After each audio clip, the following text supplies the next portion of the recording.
지난주에 제 집사람 통해서 대학 동기인 황 목사님이라는 분이 시한부 인생을 살게 됐다는 얘기를 들었습니다. 그래서 그 목사님이 정말 헌신적으로 주의 나라에 일을 하던 그런 아주 정직한 목사님인데 정말 참 저는 모르죠. 집사람은 아는데 참 안타까웠습니다. 그래서 그분이 자기가 가지고 있던 차도 이제 그 명의를 교회로 바꾸고 또 다 정리를 하고 이제 그 친구들 만나는 단톡방이라는 게 있잖아요. 단체 카톡방에다 내가 이제 의사가 6개월 혹은 1년 남았다고 하는데 그래서 지금 다 정리를 하고 있다. 그동안 많은 기도해 주시고 또 도와주신 분들, 친구들에게 감사한다. 이렇게 글을 올렸다고 합니다.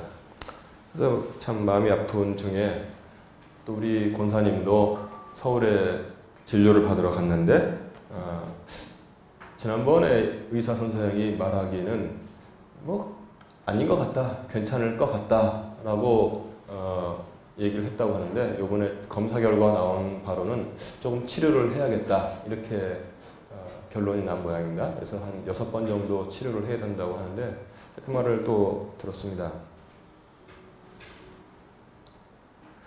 여러분들 아시다시피 저도 큰 치료를 받았고 지금도 1년에 몇 차례씩 가서 그 후에 어떻게 변화가 되는지를 봐야 되고 제 집사람도 그렇고 참 아픈 사람들 많습니다. 인생을 가만히 생각해 보니까 제가 그래서 이제 또 기도거리가 늘은 거죠. 또 기도를 또 이제 모르는 그 참 신실한 그 황 목사님을 위해서도 하고 또 우리 권사님을 위해서도 하고 또 저 자신을 위해서도 기도를 하고 하는데 생각이 들었어요. 여러분 저는 나이아가라 폭포를 가본 적은 없지만 미국과 캐나다 국경지대에 나이아가라 폭포가 있다고 합니다. 어마어마한 아주 무시무시한 큰 폭포잖아요. 근데 그 위에서 물이 쭉 흘러내려온다는 거예요. 계속 뭐 이렇게 물이 어떻게 잔잔하게 흘러오겠습니까? 어떤 때는 울퉁불퉁하면서 물결 치면서 이렇게 내려오다가 맨 마지막에 그냥 폭포 밑으로 확 떨어지는데 이게 꼭 우리들의 인생하고 비슷한 것 같아요. 외줄타기 그저 하나님께 모든 건 맡기고 내일 일을 염려하지 않고 살도록 주님께서 말씀으로 우리에게 해방을 시켜주신 것을 우리 얼마나 감사해야 되는지 몰라요. 안 그러면 우리 매일 걱정하고 살 것이 얼마나 많습니까? 텔레비 틀어보면 뭐 국제적으로 그렇고 뭐 경제가 어떻고 그런데 텔레비전 제가 몇 번 말씀드렸잖아요. 텔레비전 통해서 세상의 근심과 염려가 소식이라는 뉴스라는 제목을 가지고 각 가정의 안방마다 쏟아져 들어가고 또 몸도 어떤 때 이상해서 또 병원 가서 보면 괜찮을 때도 있다고 하지만 또 의사가 이거 치료를 좀 받아야 되겠습니다 할 때도 있고 끊임없는 외줄타기 같습니다. 외줄타기 끝나는 곳에는 거대한 폭포가 있어서 밑으로 떨어진다는 거예요. 그래서 여러 종류의 어려움들과 시험들이 끊임없이 우리를 찾아오고 그 끝은 누구나 사망인 것입니다. 하나님께서 한 번 죽는 것은 사람에게 정하신 것이요 그 후에는 심판이 있으리라 이렇게 말씀을 하셨습니다. 그래서 우리는 여러분들 염려하고 근심하고 살지 말아야 할 것은 조금 건강에 울퉁불퉁함이 있고 가정 문제 아니면 직장과 사업 문제 그런 일이 있더라도 우리의 이름이 하늘의 생명책에 기록된 것 그 하나만 가지고도 항상 기뻐하시기 바랍니다. 이 세상은 속히 지나가는 거예요. 제가 지난주에 그래서 이 찬양을 좀 듣다가 아주 은혜로운 가사가 거기 있었습니다. 주여 나는 오늘 여기서 속히 시들고 내일은 사라질 들풀과도 같습니다. 그리고 저 바다에 잠깐 일어나는 이 물결과도 같고 공기 중에 잠깐 반짝하는 수증기와도 같습니다. 이러한 이 짧은 인생의 허무한 우리들의 것을 하나님께서 영원한 것으로 또 그리고 지극히 복된 것으로 우리의 공로 전혀 없이 예수의 십자가 보혈로 우리를 그렇게 삼아 주셨습니다. 그래서 잠깐 이 세상에서 어떤 일이 있다고 하더라도 행여 염려하거나 근심해서 시험에 빠지는 일이 없기를 주님의 이름으로 축원합니다. 여러분, 부활하신 예수를 만나면은 예수님의 제자들도 변화가 됐잖아요. 부활하시기 전에 예수님을 만났을 때는 어떻게 했습니까? 다 도망갔어요. 그리고 죽기까지 주를 따르겠다고 했던 베드로조차도 3번이나 계집종 앞에서 우리 좀 유교 문화권에서 살면은 여러분 오해하지 말고 들으세요. 아니 세상에 계집종 앞에서 3번이나 예수님을 부인하고 마지막에 저주까지 하면서 모른다고 하고 주랭랑을 쳤다는 것입니다. 그러나 그 베드로가 어떻게 됐어요? 부활하신 예수님을 만난 후에는 제가 좀 여러분 기억에 잘 남게 하기 위해서 좀 약간 저급한 표현을 쓰겠습니다. 이 돌아서 어떻게 했습니까? 죽기까지 주의 나라를 위해서 헌신했습니다. 로마에 들어가서 그가 십자가에 못 박힐 때, 그를 십자가에 못 박으려고 했을 때 베드로가 교회 전승에 의하면 뭐라고 했다고 합니까? 어떻게 내가 예수님하고 똑같이 감히 십자가에 똑바로 박힐 수 있냐? 나는 거꾸로 매달아 달라. 그 베드로가 그랬다는 것입니다. 그래서 여러분 잘 생각하세요. 이 세상은 우리가 인생은 70이요. 강건함은 80이라고 했습니다. 옛날 사람들은 10년 더 살았나 봐요. 저쪽에 사는 사람들은. 우리는 60하면 환갑이라고 그러잖아요. 갑자가 돌아왔다 해서. 그리고 70하면 고래희, 옛날부터 시기하다 70까지 사는 사람들은 고희라고 부르지 않습니까? 근데 거기는 보통 70 살고 80 살았나 봐요. 이스라엘에서는. 근데 지금 우리는 80 더 살잖아요.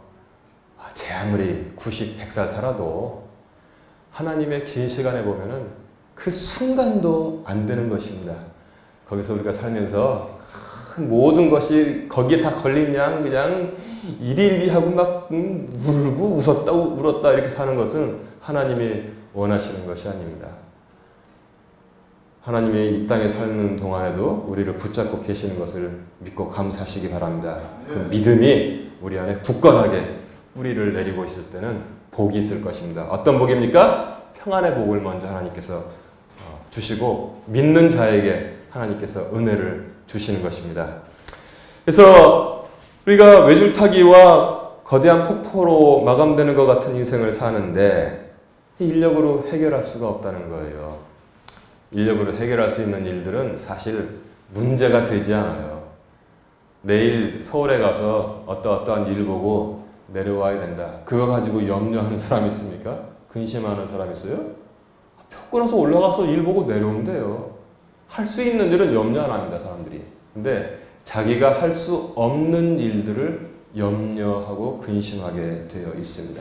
그래서 독일의 철학자 칼 야스퍼스는 이렇게 분석을 했습니다.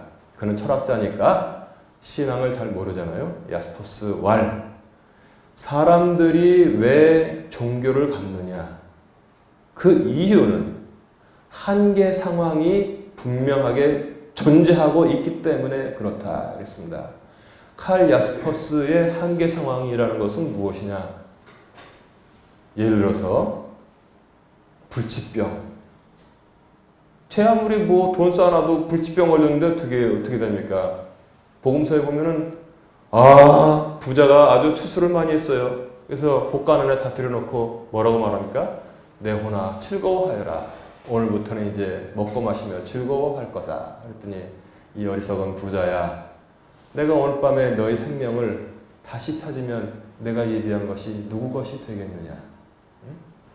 그러므로 하나님께 인색하고 그런 사람들은 그렇다는 것을 주님께서 말씀을 비유로 해주셨습니다. 불치병도 있죠. 경제적인 공황도 있죠. 그 다음에 자기 힘으로 도저히 어떻게 할 수 없는 자녀의 문제도 또 염려거리와 기도거리가 됩니다.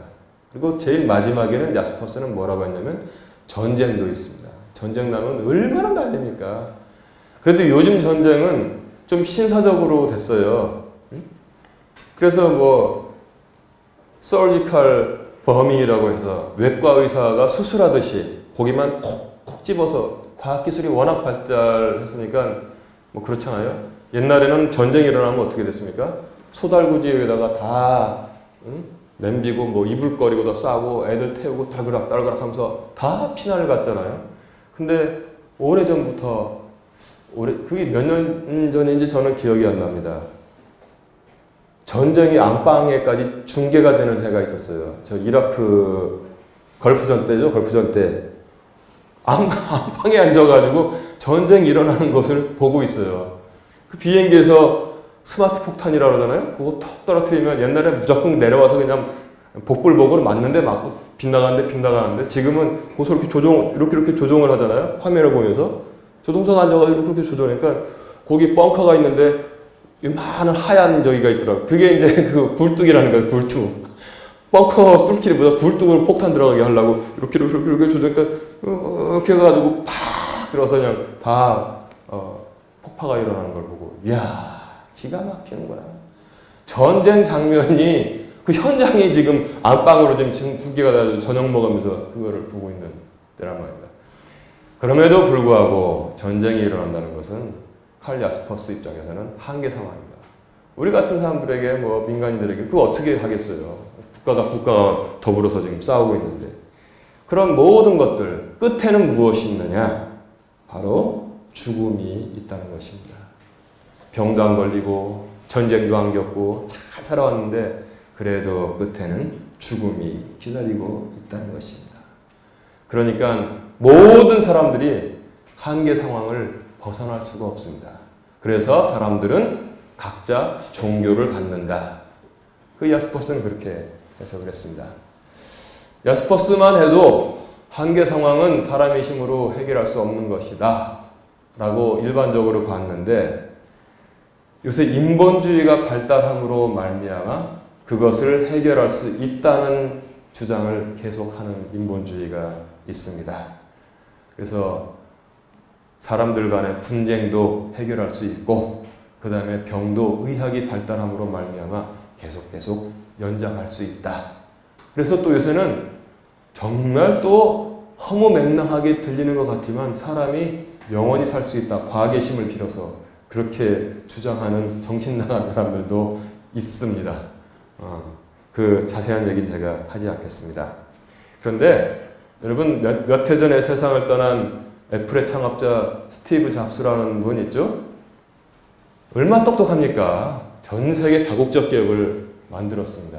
대학교에 청강이나 왔다 갔다 하다가 거기서 예쁜 글씨체를 보고 저걸 가지고 내가 컴퓨터 사업을 해봐야겠다 해서 아주 예쁜 글씨체를 만들어서 그냥 어마어마하게 사업이 크게 돼가지고 애플이라는 어마어마한 기업을 만들었지 않습니까? 근데 그분이 여러분 병 중에서 제일 무서운 병이 뭡니까? 현재 의학으로 병 중에서 제일 무서운 병 여러 가지 제일이니까 하나 있겠지만 상식으로는 뭡니까? 췌장암이라고 합니다. 췌장암. 위암도 고칠 수 있고 폐암도 고칠 수 있고 그렇대요. 근데 췌장암은 굉장히 위험하다고 합니다. 그런데 이 스티브 잡스가 췌장암에 걸린 거예요. 그 똑똑한 사람이 이성이 잘 작동되지 않았어요. 병원에 찾아가서 꾸준하게 치료를 받았으면 또 낮은 확률이지만 완치될 수도 있었을 것입니다. 그러나 그는 명상으로 치료한다는 그런 그 인본주의적인 말에 현혹이 돼서 명상으로 뭘 하다가 재발이 되는 바람에 결국 그도 세상을 떠난 것을 볼 수 있습니다. 그가 치료비가 없어서 돈 아끼려고 하다가 그렇게 됐겠습니까? 한계 상황에 부딪히다 보면 사람이 이성이 마비가 되는 거예요. 그래가지고 제일 사기치기 좋은 사람들이 누구냐면 정말 악한 사람들이죠. 말기암 환자들한테 찾아가는 사람들이 있답니다. 꾸러미 하나 들고 이거 먹으면은 누구도 낫고 그게 바로 속이는 자와 속는 자. 얼마나 급하면은 그런 허황된 말을 듣겠습니까? 이 똑똑하다는 스티브 잡스도 한계 상황에서 그가 잘 지혜롭게 또 상식적으로 이성적으로 그걸 헤쳐나오지 못했습니다. 그런데 오늘 성경 보니까 본문에 보니까 10절에 어둠과 사망의 그늘에 앉은 자들이 등장하고 있습니다. 어둠과 사망의 그늘. 이거 지금 이 땅에서 큰일 닥친 겁니다. 야스퍼스 말대로 한계 상황에 닥친 거죠. 그래서 고난과 쇠사슬이 그들을 묶었다고 했어요. 그거 풀고 싶은데 쇠사슬 끊는 사람이 어디 있습니까?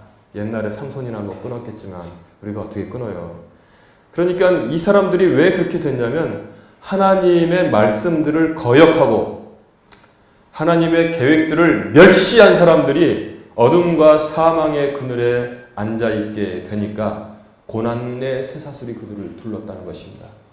그러니까 그때서야 아이고 나 죽었습니다 하고 하나님께 고난 중에 부르짖었다고 성경에 전하고 있어요.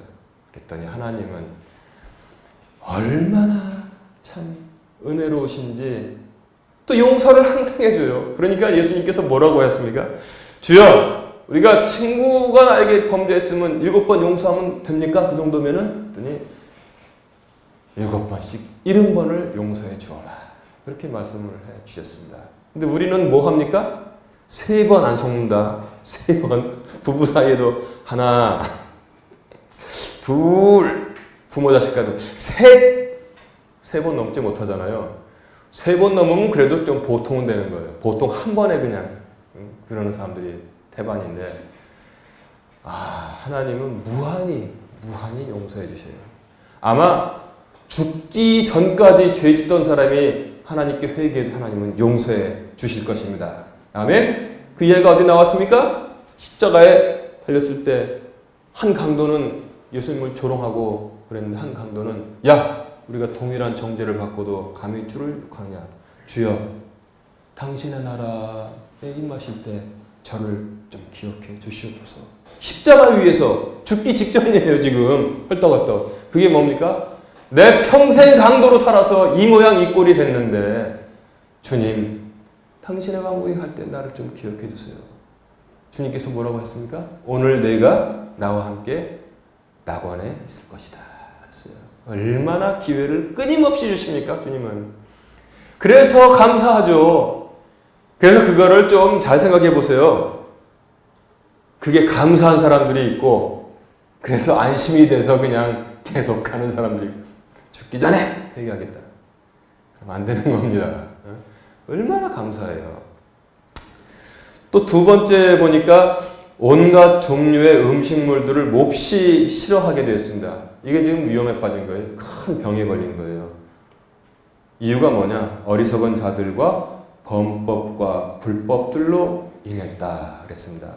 그들은 사망의 문에 또한 가까이 이르렀다고 오늘 시편 107편이 말씀하고 있는 것입니다.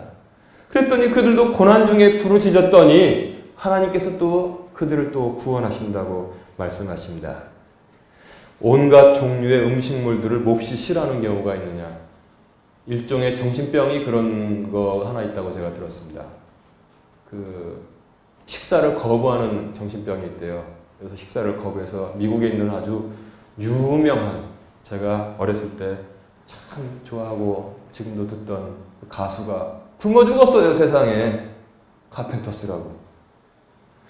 근데 음식을 싫어하는 사람이 누가 있냐면 대체로 중독이나 질병 걸리면 음식을 싫어한다고 합니다. 저는 떡 좋아하고 빵 좋아하고 과자를 좋아합니다. 그래서 의사가 항상 야단을 쳐요. 그렇게 빵, 과자, 떡을 좋아하시면 어떡합니까?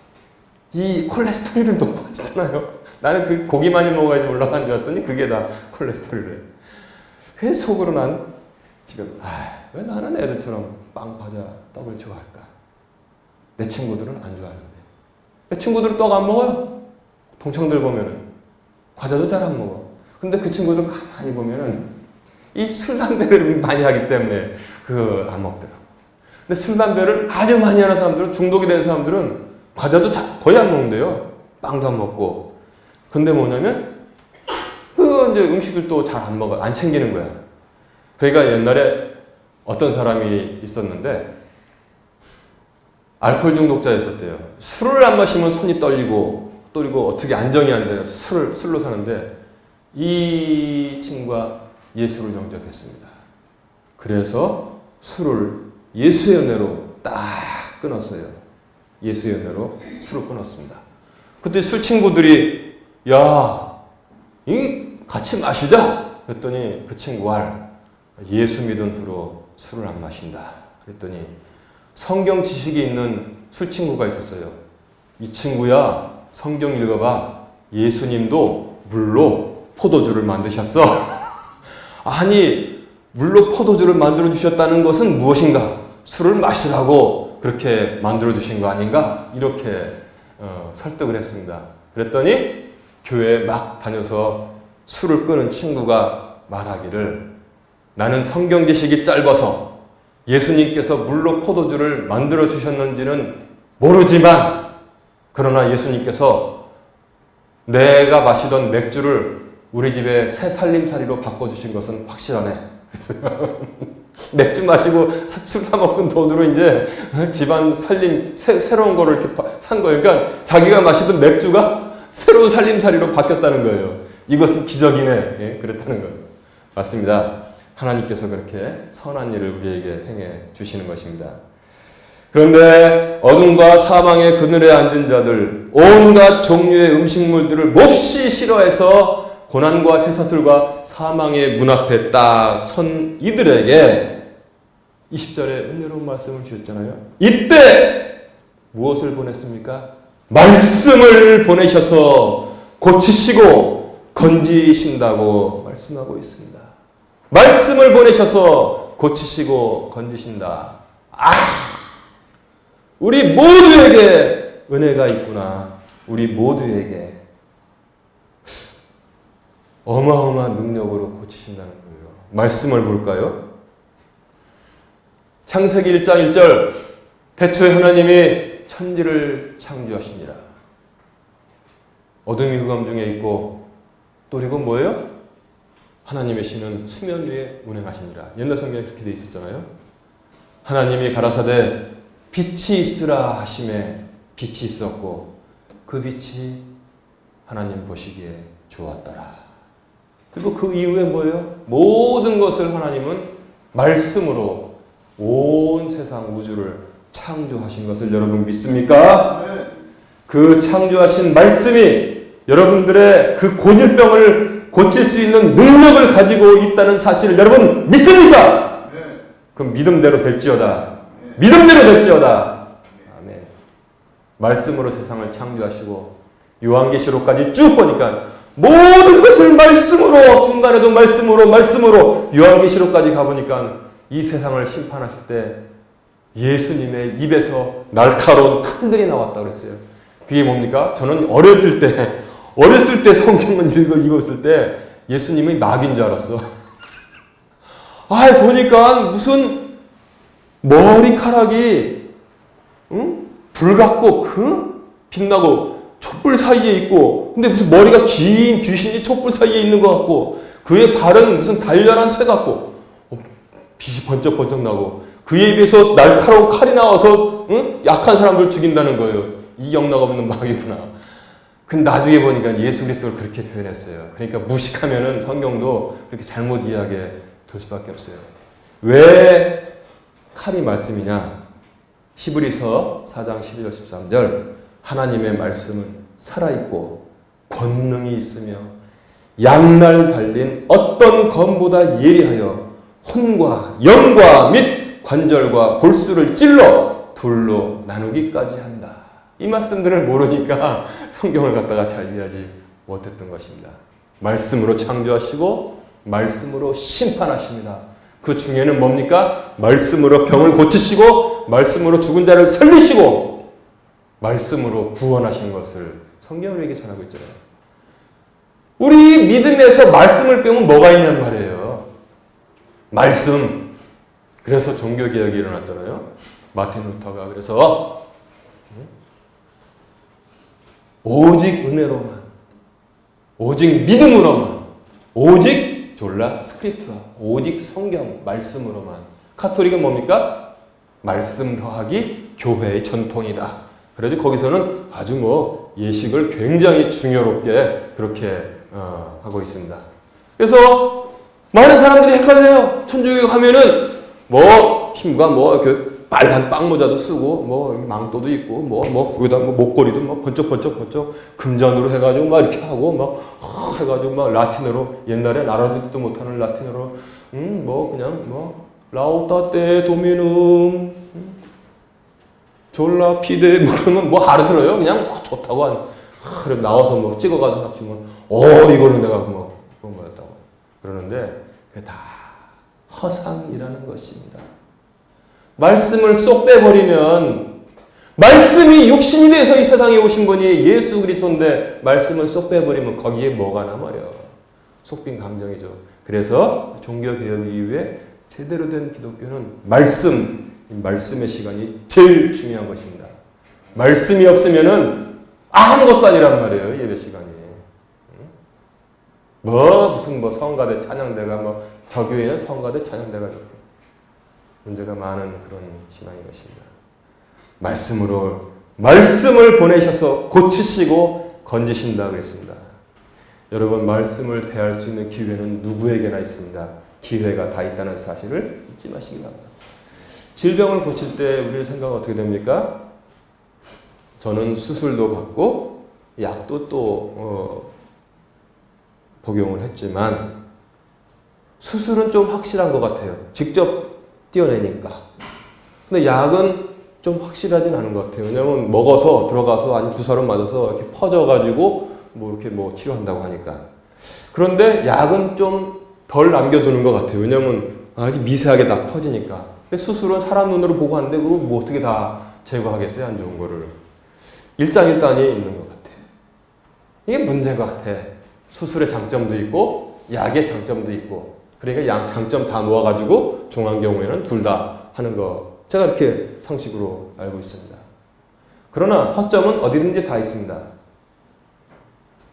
수술은 완벽하게 제거할 수 없고 약은 확실하지 않고 또 내성이 생기고 그런데 성경은 하나님께서 이때 말씀을 보내셔서 고치시고 건지신다고 했습니다. 말씀으로 말씀. 그렇구나. 완전한 방법이 말씀이구나. 죽은 자를 살리시는 능력이 말씀에 있는 걸 여러분 믿으십니까? 그 말씀으로 치료해 주신다고 했습니다. 응? 말씀으로 치료한 예를 한번 볼까요? 안진뱅이가 일어나라고 했을 때 일어났습니다. 문둥병자가 치료받았습니다. 맹인이 보게 되었습니다. 그리고 백부장의 하인 해당장 야이로의 딸이 무엇으로 치료받았습니까? 오 주여 내 집에 오심을 감당하지 못하겠나이다. 내 아래 수하에 군사들이 있고 나도 남의 수하에 있는 사람이라서 내가 저더러 가라 하면 가고 저더러 오라 하면 오나이다.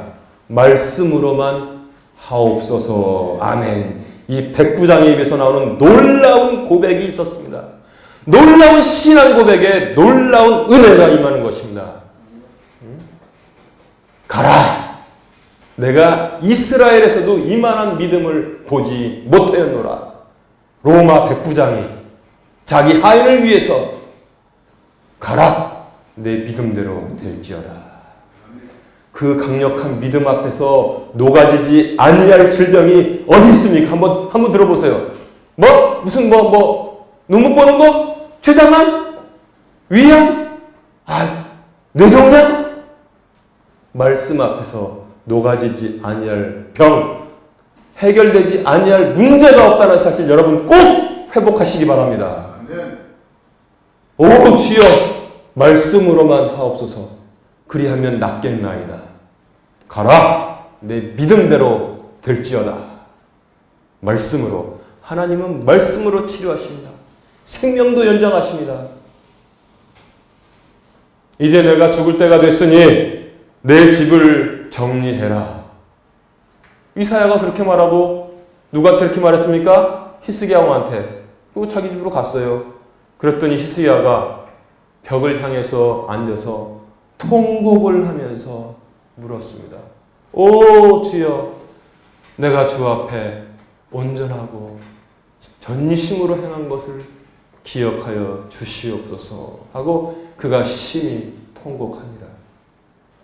이사야가 성 밖을 나가기도 전에 여호와의 말씀이 이사야에게 임하여 가라사대 너는 내 백성의 치리자 히스기야에게 가서 이렇게 전하라.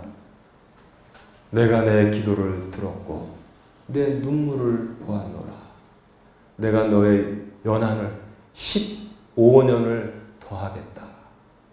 다시 돌아서 그가 뭐예요? 히스기야에게 왔습니다. 당신이 15년을 더 살게 될 것이요. 하나님께서 당신의 기도를 들었고 당신의 눈물을 보았나이다. 아멘. 기도와 눈물, 살아계시는 하나님.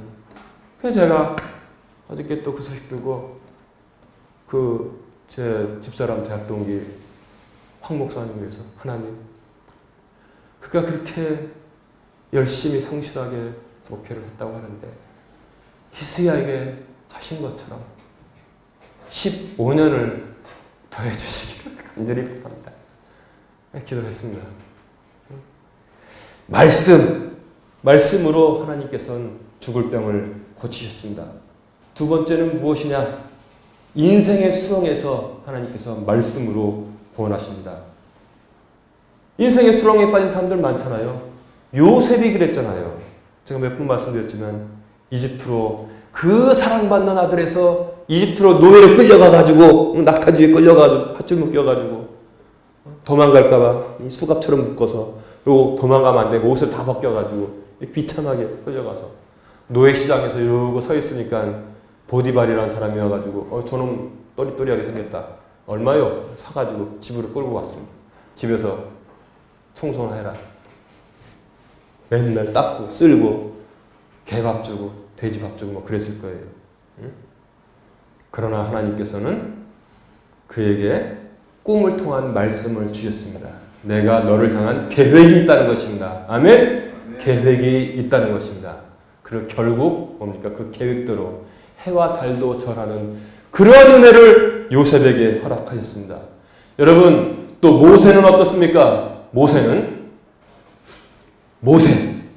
40년 동안 애굽의 궁에서 최고의 교육을 받다가 이 정의감이 있어서 애굽 사람 하나 때려 죽었는데 그것으로 인해서 지명 수배범이 됐어요. 그래서 40년 동안을 이제 미디안 광야에 도망가서 살고 있었습니다.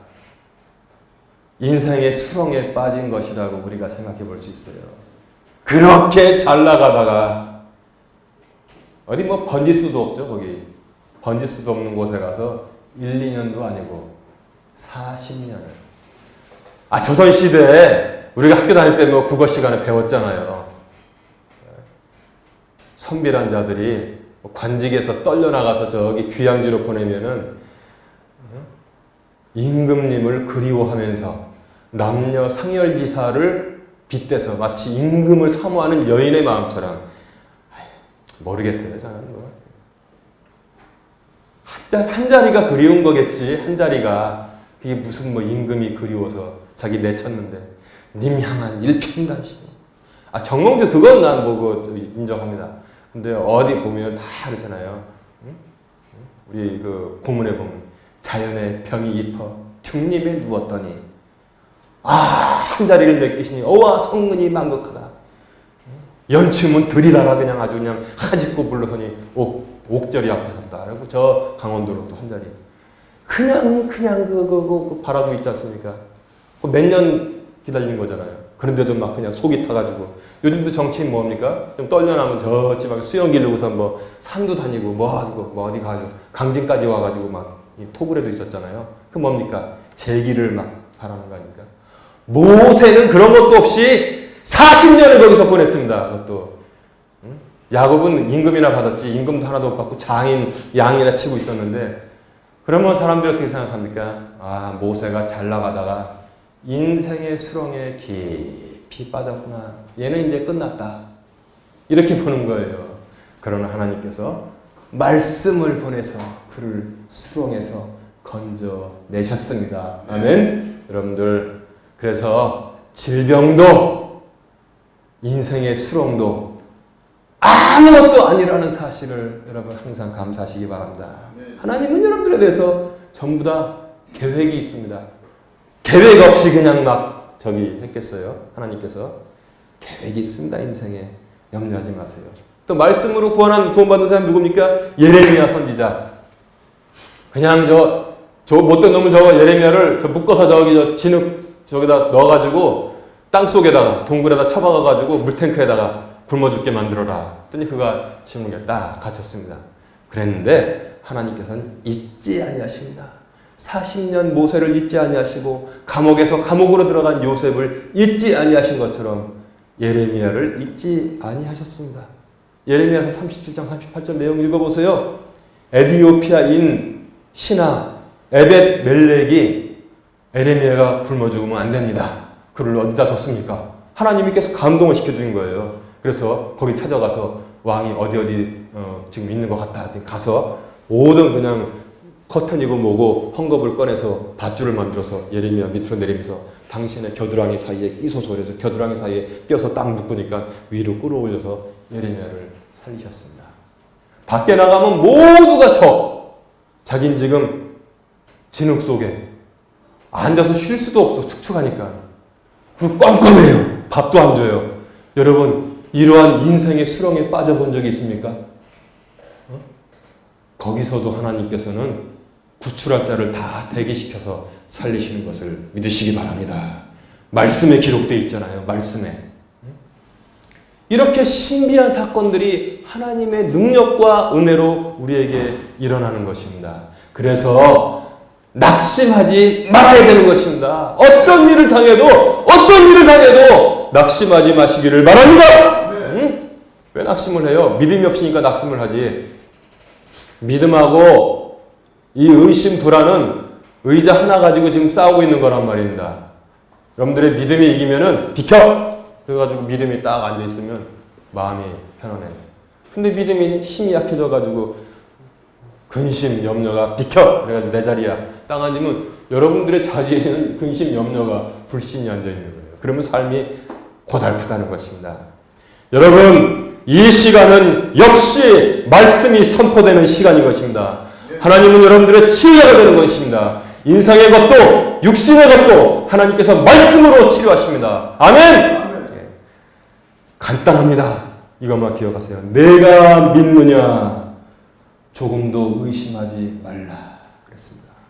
요한복음 11장 25절 이하에는 내가 이것을 믿느냐, 그리고 야고보서 1장 6절에는 조금도 의심하지 말라 그랬습니다. 하나님이 정하신 때에 선한 일이 반드시 일어나는 것입니다. 그때까지 지난주에 설교 말씀 기억합니까? 여러분들이 할 일이 뭐예요? 지붕을 깨는 믿음이 있어야 되는 것입니다. 지붕을 깨세요. 할 일 없으면 지붕을 깨요. 지붕을 깨. 아무리 단단한 지붕도 반드시 구멍이 뚫리게 되어 있습니다. 예수께서 그들의 믿음을 보시고 조자야 내 죄가 사함 받았느니라 이렇게 말씀하시고 고치시는 것입니다. 말씀을 정리합니다.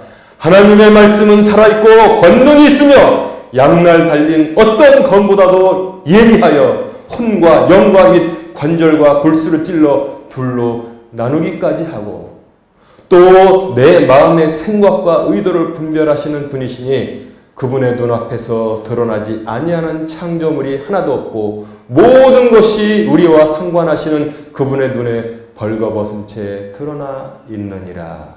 아멘. 하나님께서 모든 것을 완벽하게 고치십니다. 여러분들의 질병을, 여러분들의 인생을 확실하게 고쳐주실 것을 이 시간에 선포합니다. 믿음으로 승리하시기를 주님의 이름으로 축원합니다.